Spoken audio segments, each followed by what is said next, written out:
दोस्तों, जय हिंद जय भारत। मैं मदन लाल आज़ाद, संस्थापक संयोजक ठगी पीड़ित जमाकर्ता परिवार और all India bike book taxi union, आज दिनांक 4 अप्रैल 2024 को आपके समक्ष प्रस्तुत हूँ राजधानी दिल्ली से। कुछ बड़ी बातें, बड़ी खबरें आप सबको बताने के लिए। तो स्वागत है आप सबका आज के इस एपिसोड में। पूरा वीडियो तमाम साथी ध्यान से सुन लेंगे।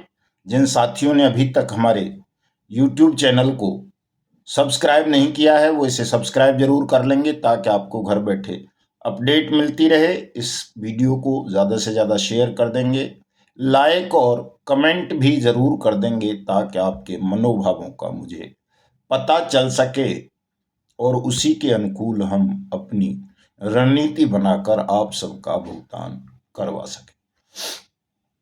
तो साथियों, चूंकि चुनावी माहौल चल रहा है और आम चुनाव के पहले चरण के नामांकन पत्र दाखिल होने शुरू हो गए हैं। तमाम पॉलिटिकल पार्टीज अपने अपने घोषणा पत्र, संकल्प पत्र तैयार कर रही हैं, लेकिन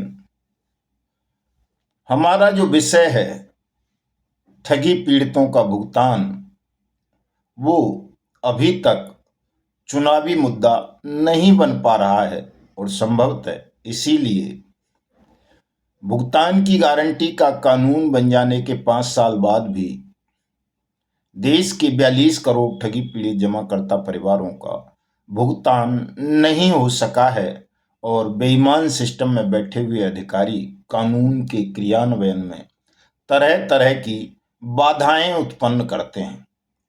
साथियों, जब कोई कानून बन जाता है तो उस कानून को क्रियान्वित करने की जिम्मेदारी प्रशासनिक ऑफिसर्स की हो जाती है, स्टेट की हो जाती है। उसके लिए अलग से किसी आदेश की कोई ज़रूरत नहीं पड़ती है। लेकिन चूंकि हम लोग जागरूक नहीं हैं, हम इसे पॉलिटिकल मुद्दा नहीं बना सके हैं, इसे वोट का आधार नहीं बना सके हैं, इसलिए एक मामूली से मामूली अधिकारी भी इस कानून में बाधा पैदा करने की साजिश रचता रहता है। जैसा कि 2-3 दिन से लगातार हम देख रहे हैं हरियाणा के रेवाड़ी में 4-5 दिन पहले वहां नोटिस चस्पा किया गया कि इस रूम नंबर में, डीसी ऑफिस में, ठगी पीड़ितों के आवेदन लिए जाएंगे। और जब वहां ज्यादा भीड़ हो गई ठगी पीड़ित आवेदकों की, तो दलालों के साथ मिलीभगत करके वहां के डीसी ने और डीसी के स्टाफ ने पीड़ितों के भुगतान के आवेदन लेने बंद कर दिए और ये कह दिया कि हमें इस तरह का कोई आदेश नहीं है। अखबारों की खबरों के मुताबिक चलें तो वो बार बार PACL पल्स का नाम कोड कर रहे हैं अपने स्टेटमेंट में और अखबारों में, जो डीसी ऑफिस के अधिकारी हैं या डीसी हैं। साथियों, ये जो कानून है जिसकी लड़ाई हम लड़ रहे हैं, अनियमित जमा योजनाएं पाबंदी कानून 2019, जिसे भुगतान की गारंटी के अधिकार के रूप में भी हमारी सरकार ने, हमारी संसद ने, हमारे प्रधानमंत्री ने प्रचारित प्रसारित किया था। ये कानून किसी कंपनी विशेष या क्रेडिट कोऑपरेटिव सोसाइटी विशेष के ठगी पीड़ितों के लिए नहीं है। ये तो उन सबके लिए है जिनका कोई भी पैसा किसी भी कंपनी या किसी भी क्रेडिट कोऑपरेटिव सोसाइटी में जमा हुआ और वो उसे वापस नहीं मिला मैच्योरिटी पूरी होने पर या कंपनी के पहले ही बंद हो जाने पर। तो ये बार बार जो डीसी रेवाड़ी रट लगा रहा है PACL, इसमें भी साजिश की बू आती है और वो बड़ी चतुराई से अपनी गैर कानूनी हरकतों को कानूनी जामा पहना देना चाहते हैं कि कल कोई अधिकारी उनसे, उच्चाधिकारी या शासन, ये जवाब तलब करे या कोर्ट कि भाई तुमने ये स्टेटमेंट कैसे दे दिया कि आवेदन लेने के लिए कोई आदेश नहीं है। तो वो कह सके कि साहब मैंने तो PACL के लिए किया था। PACL का मामला सुप्रीम कोर्ट में था, उसमें से भी PACL रिफंड पोर्टल बना हुआ है। तो वो बड़ी धूर्ततापूर्ण तरीके से डीसी और उसका स्टाफ आप लोगों को बरगलाने का प्रयास कर रहा है और आप में से बहुत सारे साथी भ्रमित हो भी जाएंगे उनके ऐसा कहने पर। ध्यान रखो साथियों, ये कानून किसी एक कंपनी के लिए नहीं है, एक क्रेडिट कोऑपरेटिव सोसाइटी के लिए नहीं है, ये सबके लिए है। और आप सबको मिलकर इस लड़ाई को लड़ना है। ज़्यादा से ज़्यादा साथियों को रेवाड़ी के डीसी ऑफिस पर जाकर उसका घेराव करना चाहिए, आवेदन देने चाहिए। जिन पहले जो आवेदन हो चुके हैं, जो उनके फाइल नंबर उन्होंने अलॉट कर दिए हैं, जो नोटिस चस्पा किया था रूम नंबर 109 के सामने, उसकी वीडियोज और फोटोज उसे दिखाओ कि ये किसने लगाया था। इसे कोई ठग लगा गया था आके, कोई अफवाह वाला लगा गया था, या तुमने स्वयं लगाया था, किसके आदेश से लगाया था। मैंने हरियाणा के ग्रुप में अभी हरियाणा का शासनादेश डाला है, उसकी कॉपी निकलवाओ, वो उसे दिखाओ कि देखिए आदेश है तेरे लिए। कानून की कॉपी दिखाइए। ये किताब तमाम लोगों को अपने साथ रखनी चाहिए कि जब ये बार्ट्स एक्ट बन गया, ये पब्लिश हो गया बेयर एक्ट के रूप में, तो इसको लागू करने की अलग से आवश्यकता कहाँ पड़ जाती है कि कोई अलग से आदेश आएगा। कानून पब्लिश हो गया, राष्ट्रपति ने साइन कर दिया, पूरे देश भर में इसके रूल्स तय कर दिए गए, तो बस अब तो प्रत्येक अधिकारी की ये ड्यूटी बन जाती है कि वो इस कानून की अनुपालना कराए। कोई आवेदन करे भुगतान का तो उसका भुगतान कराए, कोई शिकायत दर्ज कराना चाहे उसकी एफआईआर कराए, ठगों की प्रॉपर्टीज को सीज करें, कुर्क करें, और उनकी जमा राशि का 2 से 3 गुना पैसा उनको 180 दिन में वापस करें। ये इतना सा कानून है, ये कहता है। इस कानून की किताब को चूंकि आप लोग भी नहीं पढ़ रहे हैं, निवेशक तो देखना ही नहीं चाहते। निवेशक तो इतने स्वार्थी हैं कि वो केवल जब भुगतान की बात आती है तो आवेदन करने पहुंच जाते हैं। बस उनका इतना सा लेना देना है, उन्हें लगता है कि आज आवेदन करेंगे तो आज ही पैसा मिल जाएगा या कल मिल जाएगा, जबकि ऐसा नहीं है। आवेदन करो, उसमें त्रुटियां दूर कराओ, प्रोसीडिंग कराओ, प्रॉपर्टीज को चिन्हित करवाओ, पूरी डिटेल जो तुम्हारे पास हैं, एविडेंस हैं, वो सक्षम अधिकारी को, इन्वेस्टिगेशन ऑफिसर को दो। फिर इस पर ट्रायल होगा, तब 180 दिन में उस प्रॉपर्टीज की नीलामी करके आपका भुगतान होना है, आपकी जमा राशि का। ये प्रक्रिया है, लेकिन निवेशकों को आप ये समझा नहीं पा रहे हो। ये हमारे एजेंट साथियों की भी कमजोरी है, और आज के वीडियो में मैं अपने एजेंट साथियों को ही विशेष रूप से संबोधित कर रहा हूं इस रेवाड़ी वाली घटना को लेकर के कि अगर आप एकजुट हो गए हो, जागरूक हो गए हो, तो दूसरा कोई डीसी ऐसी हिमाकत कर नहीं पाएगा जो रेवाड़ी का डीसी कर रहा है। साथियों, ये हमारी बहुत बड़ी कमजोरी है, इस कमजोरी को आपको दूर करना पड़ेगा।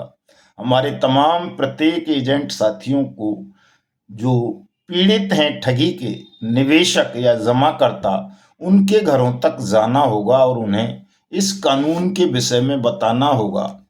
आप भूल रहे हो, आप वो ताकत हो जिन्होंने कंजूस से कंजूस आदमी की जेब से भी पैसा निकलवा कर इन ठगों के हवाले करवा दिया था। और जबकि ठगों के पास तो कोई कानून नहीं था, कोई वाजिब कानूनी लाइसेंस नहीं थे इस तरह की स्कीम्स या जमा योजनाएं चलाने के लिए। सब कुछ फेक था, फर्जी था, पूरी योजनाएं उनकी गैर कानूनी थी, अवैध थी।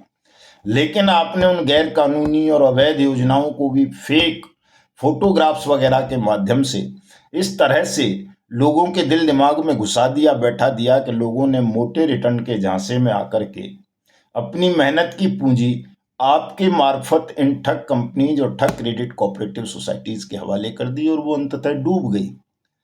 आप भूल रहे हो, आप दुनिया के सबसे क्लेवर लोग हो, चालाक लोग हो, चतुर लोग हो, बुद्धिमान लोग हो। पैसा निकलवाना तो बड़ा कठिन काम होता है किसी की जेब से, और आपने वो काम करके दिखा दिया। और सड़क छाप, रोड छाप, जेब कतरे टाइप के ठगों को करोड़पति, अरबपति, नेता, मंत्री, मुख्यमंत्री तक बना दिया अपनी ताकत से, अपनी बुद्धिमत्ता से। लेकिन आज जब बारी आई है पीड़ितों के धन को वापस कराने की, जिसकी वास्तव में गारंटी मिल गई है, वाकई जो कानून संसद से पारित हुआ है, राष्ट्रपति ने जैसे साइन किया है, प्रधानमंत्री ने जैसे छाती ठोक करके भुगतान की गारंटी का नाम दिया है, जिसका ये पब्लिश हो चुकी है बुक, इस बुक को आप निवेशकों तक नहीं पहुंचा पा रहे। ये नहीं बता पा रहे कि भाई इस कानून के अंतर्गत आप सबको आपकी जमा राशि का 2 से 3 गुना भुगतान करने की गारंटी सरकार ने ले ली है। इस किताब को पढ़ लो। इस किताब पर विश्वास नहीं है तो गूगल पर सर्च कर लो, टीवी पर देख लो किस तरह से वित्त मंत्री निर्मला सीतारमण, हमारे प्रधानमंत्री माननीय नरेंद्र मोदी जी, केंद्रीय वित्त राज्य मंत्री उस वक्त के अनुराग ठाकुर ने, और तमाम सांसदों ने पार्लियामेंट में बहस की थी, बताया था इस कानून की खूबियां, और बाकायदा भारत सरकार ने इसके लिए पोस्टर पंपलेट भी जारी किए थे, विज्ञापन भी जारी किए थे। उन सबको सर्च कर लो, मेरी फेसबुक आईडी है मदन लाल आजाद, वहां से ले लो, दिखाओगे तो ये तो सत्य बात है, कोई झूठ नहीं है। जैसा आपने लोगों का पैसा जमा करते वक्त लोगों को आश्वासन दिए झूठ के आधार पर, अब आप सत्य बात पर भी लोगों को ये गारंटी नहीं दे पा रहे हो कि आपको भुगतान की गारंटी का अधिकार मिल चुका है। दोस्तों, ये गारंटी आप दोगे तो निवेशक आपके साथ जुड़ जाएगा, और जिस दिन निवेशक आपके साथ खड़ा हो गया पैसा मांगने, उस दिन किसी डीसी की, किसी डिविजनल कमिश्नर की, डीएम की, कलेक्टर की, एसडीएम की, तहसीलदार की ताकत नहीं होगी कि वो इस कानून की अवहेलना कर सके और आपका जमा धन वापस ना कर सके। कोई पुलिस इतनी ताकतवर नहीं है कि इस कानून को बन जाने के बाद, निवेशक का आवेदन हो जाने के बाद, किसी एजेंट के खिलाफ कोई दंडात्मक कार्रवाई कर सके, उसके खिलाफ मुकदमा दर्ज कर सके या उसको जेल या हवालात भेज सके। लेकिन आप अपना आत्मविश्वास खो चुके हो और सत्य को समझ नहीं पा रहे हो, अपने निवेशकों के यहाँ तक जाने का हौसला नहीं जुटा पा रहे हो, जबकि आपको ये काम निर्भीकता के साथ करना चाहिए। कोई किसी को नहीं मारता है दोस्तों, आप हिम्मत हार बैठे हो, जाओ उन्हें बताओ, जैसे आप पहले उन्हें प्लान बेचते थे वैसे ही अब एक कानून बेच दो उनको, कानून दिखा दो कि ये वास्तव में गारंटी है, 2 से 3 गुना पैसा मिल जाएगा, इस कानून की इस धारा में लिखा है, पढ़ो इसे, पढ़ाओ उनको, तो उनकी समझ में आ जाएगा और तमाम निवेशक टूट पड़ेंगे अपना आवेदन करने के लिए। करोड़ों लोग आवेदन जब करेंगे तो ये मुद्दा चुनाव का भी केंद्रीय विषय बन जाएगा। क्या पक्ष क्या विपक्ष, सब इस पर बात करेंगे। सबकी समझ में आ जाएगा कि अब अगर हमने इनका भुगतान नहीं किया, नहीं करवाया, तो ये हमारे खिलाफ वोट कर देंगे। वोट को हथियार बनाना पड़ेगा साथियों, चूंकि ये लोकतांत्रिक देश है, राजनीतिक देश है, राजनेता ही शासन में बैठते हैं, वही शासक कहलाते हैं। और जब तक आप उनको वोट का प्रलोभन नहीं दोगे, तब तक वो किसी भी बात को गंभीरता पूर्वक नहीं लेते हैं। और चूंकि वो तो तब लेंगे जब आप गंभीरता पूर्वक लें, आप ही नहीं ले रहे, आप ही पता नहीं कहाँ कहाँ भटक रहे हैं, कहाँ कहाँ बटे हुए हैं। व्हाट्सएप पर आपका ही ध्यान सेंट्रलाइज नहीं हो रहा है। आप अपने ध्यान को सब लोग केंद्रित करें, और कौन चुनाव जीतेगा कौन हारेगा इसको भी लेकर ज्यादा व्यथित होने की आवश्यकता नहीं है। हालांकि मैं भारतीय जनता पार्टी का समर्थन कर रहा हूं, वो एक अलग बात है। आपसे थोड़ा ही कहता हूं कि आप करो, नहीं करोगे तो कुछ हो जाएगा, मत करो। आप जिसका भी समर्थन कर रहे हो उसको लिखो चिट्ठी कि भाई ये भुगतान की गारंटी का अधिकार कानून बनाने में तुम्हारा भी तो सहयोग था, पार्लियामेंट में किसी ने विरोध थोड़ा ही किया था, इसका सर्वसम्मति से बना था ये कानून। तो हर प्रत्येक दल ने एक तरह से, अगर आप कहें तो तकनीकी रूप से प्रत्येक पॉलिटिकल पार्टी ने आपको आपके भुगतान की गारंटी दी है जमा राशि की, अकॉर्डिंग टू बर्ड्स एक्ट। और आप इस बात को कह नहीं पा रहे हो, कहिए तमाम साथी। मैंने एक पत्र बनाकर, अभी छोटा सा पत्र है, अपनी फेसबुक आईडी मदन लाल आजाद पर लगाया है, वहां से ले सकते हो। अपनी वेबसाइट तपजप.in पर लगाया है, वहां से ले सकते हो। अपने ट्विटर हैंडल युगांतर न्यूज पर लगाया है, उसका लिंक वहां से ले सकते हो। व्हाट्सएप ग्रुप में भी तमाम में शेयर किया है उसे, वहां से ले सकते हैं। टेलीग्राम है तपजप के नाम से, वहां से ले सकते हैं। व्हाट्सएप न्यूज चैनल है हमारा तपजप के नाम से, युगांतर के नाम से, वहां से ले सकते हैं। गूगल पर भी आ जाएगा ये, अभी गूगल पे भी सर्च मारोगे तो वहां भी आ जाएगा। मैंने एक पत्र बना दिया है, वो भारतीय जनता पार्टी के राष्ट्रीय अध्यक्ष के नाम है, लेकिन आप उसी पत्र को किसी भी पार्टी के राष्ट्रीय अध्यक्ष, प्रदेश अध्यक्ष, जिला अध्यक्ष, सांसद, विधायक या प्रतिनिधि को दे सकते हो। ये काम सबको करना चाहिए, और इतना सा मैटर है कि वो पोस्ट कार्ड पर ही आ जाएगा। एक एक पोस्ट कार्ड 50 पैसे का आता है। 10, 20, 50 पोस्ट कार्ड लेकर के अपने निवेशकों के पास चले जाइए, प्रत्येक निवेशक से 1-1 रुपया भी ले लो। पोस्ट कार्ड की कीमत लिखो, उसके साइन करवाओ, उसका एड्रेस लिखो और भेज दो उसे डाक के द्वारा। तो एक बड़ा कौतूहल, बड़ा कोलाहल देश में, देश की पॉलिटिकल पार्टीज में पैदा किया जा सकता है, और इस विषय को, भुगतान के को केंद्रीय मुद्दा बनाया जा सकता है। चूंकि इस वक्त आप देख रहे हो प्रधानमंत्री रोज बोल रहे हैं इस विषय पर कुछ न कुछ। ईडी का एक्शन इतना जबरदस्त ढंग से देश में चल रहा है कि ये मुद्दा खुद ब खुद हाईलाइट होता जा रहा है, और आप ऐसे वक्त पर सो गए हैं, उदासीन हो गए हैं। जो काम आपको इस वक्त जोश खरोश और उत्साह के साथ करना चाहिए था वो आप नहीं कर रहे हो।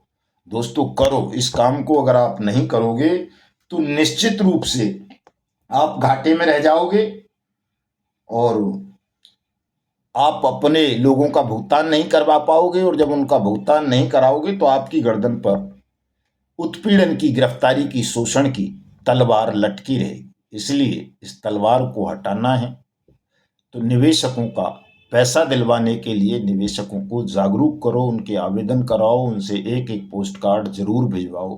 भारतीय जनता पार्टी के राष्ट्रीय अध्यक्ष को, कांग्रेस के राष्ट्रीय अध्यक्ष को, सपा वाले को, बसपा वाले को, जहां जो दल है सबको भिजवा दीजिए। जो जो आपके इलाके से चुनाव लड़ रहे हैं सांसद का, उनको भी दे दीजिए सबको एक एक पोस्ट कार्ड, या वैसे ही हाथ से चिट्ठी लिख के, और इस विषय को एक बड़े विषय में बदलिए। ये आपको ही करना होगा दोस्तों, कोई और आकर के इस काम को नहीं कर पाएगा। चूंकि ध्यान रखना, जनमत पैदा जब तक आप नहीं करोगे तब तक अधिकारी इस कानून के क्रियान्वयन में अड़ंगे डालते रहेंगे। हम तमाम साथी प्रयास कर रहे हैं, आप सब भी कीजिए। भले ही आप हमारे संगठन से नहीं जुड़े हो तो भी कोई बात नहीं, लेकिन इस काम को आप भी कीजिए ताकि सबका भुगतान अविलंब आरंभ हो। नहीं करोगे तो हमारा तो क्या बिगड़ना है इसमें, आप लोगों का ही बिगड़ना है, क्योंकि हमारा लक्ष्य तो ठगमुक्त बेईमान रहित भारत का निर्माण करना है। लेकिन उसके लिए हमें आप लोगों की भी जरूरत है, इसलिए हमने पहले आपके भुगतान का मुद्दा रखा हुआ है कि हम पहले आपका भुगतान करा दें। आपका भुगतान हो जाएगा तो हमारे पास एक बड़ी वर्क फोर्स, बड़ी टीम, बड़ा संगठन खड़ा हो जाएगा। तो हम अपने पवित्र भारतवर्ष को ठगमुक्त बेईमान रहित राष्ट्र राज्य के रूप में स्थापित करने के लिए काम करेंगे। और जब उस पर काम करेंगे तो निश्चित रूप से परमात्मा हमारी मदद करेंगे, चूंकि हम पूरी ईमानदारी के साथ इस काम को कर रहे हैं, सत्य और निष्ठा के साथ कर रहे हैं, अहिंसात्मक और लोकतांत्रिक ढंग से कर रहे हैं। तो ईश्वर जब मदद करेंगे तो सरकार भी कहां तक हमारी खिलाफत कर पाएगी, या कोई और कहां तक खिलाफत कर पाएगा। अंततः हम जीत जाएंगे। समय लग सकता है, लेकिन आप लोगों की पीड़ा इतनी बड़ी है कि आपको तुरंत भुगतान की आवश्यकता है, तुरंत सुरक्षा की आवश्यकता है। तो इसके लिए तुरंत आपको भी जो आपके हिस्से का काम है वो करना पड़ेगा। नहीं करोगे निश्चित रूप से अपना नुकसान करोगे, किसी और का कोई नुकसान नहीं है इसमें। इसलिए तमाम साथी तमाम चीजों को भूल करके इस मिशन पर जुट जाओ साथियों। इस काम को तत्परता से करो। कम से कम एक एक पोस्ट कार्ड अपने निवेशकों से जरूर किसी न किसी पॉलिटिकल पार्टी को भिजवा दो, ताकि मुद्दा चुनाव में मुख्य मुद्दा बने। तमाम पार्टी वचनबद्ध रहें, और सत्ता में जो भी आए वो आकर के आप सबका अविलंब भुगतान करवा दे। और जो रेवाड़ी का डीसी जिस तरह की हरकत कर रहा है, ऐसी हरकत करने वाले प्रत्येक अधिकारी को दंड मिले। ये होगा तभी साथियों जब आप जागरूक होंगे। आप जागरूक होंगे तो सब आपके साथ खड़े हो जाएंगे, और आप जागरूक नहीं हुए, खंडित रहे, सोते रहे, उदासीन रहे, इधर उधर भटकते रहे, तो मार्ग मिलना मुश्किल है। मार्ग तभी मिलता है, मंजिल तभी मिलती है। हमको मुंबई जाना है तो मुंबई की ट्रेन पकड़नी पड़ेगी। अगर हमने जालंधर की ट्रेन पकड़ ली दिल्ली से तो मुंबई नहीं पहुंच पाएंगे, जालंधर पहुंच जाएंगे। इसलिए अगर आपको भुगतान पाना है, भुगतान आपकी मंजिल है, तो ये जो कानून है अनियमित जमा योजनाएं पाबंदी कानून 2019, इसी के मार्ग पर आप सबको चलना पड़ेगा विस्तार से। और कोई साथी कुछ चीज़ों को समझना चाहते हैं तो मेरे पुराने वीडियोस को सुन सकते हैं। मिलता हूं कल। जय हिंद, जय भारत साथियों।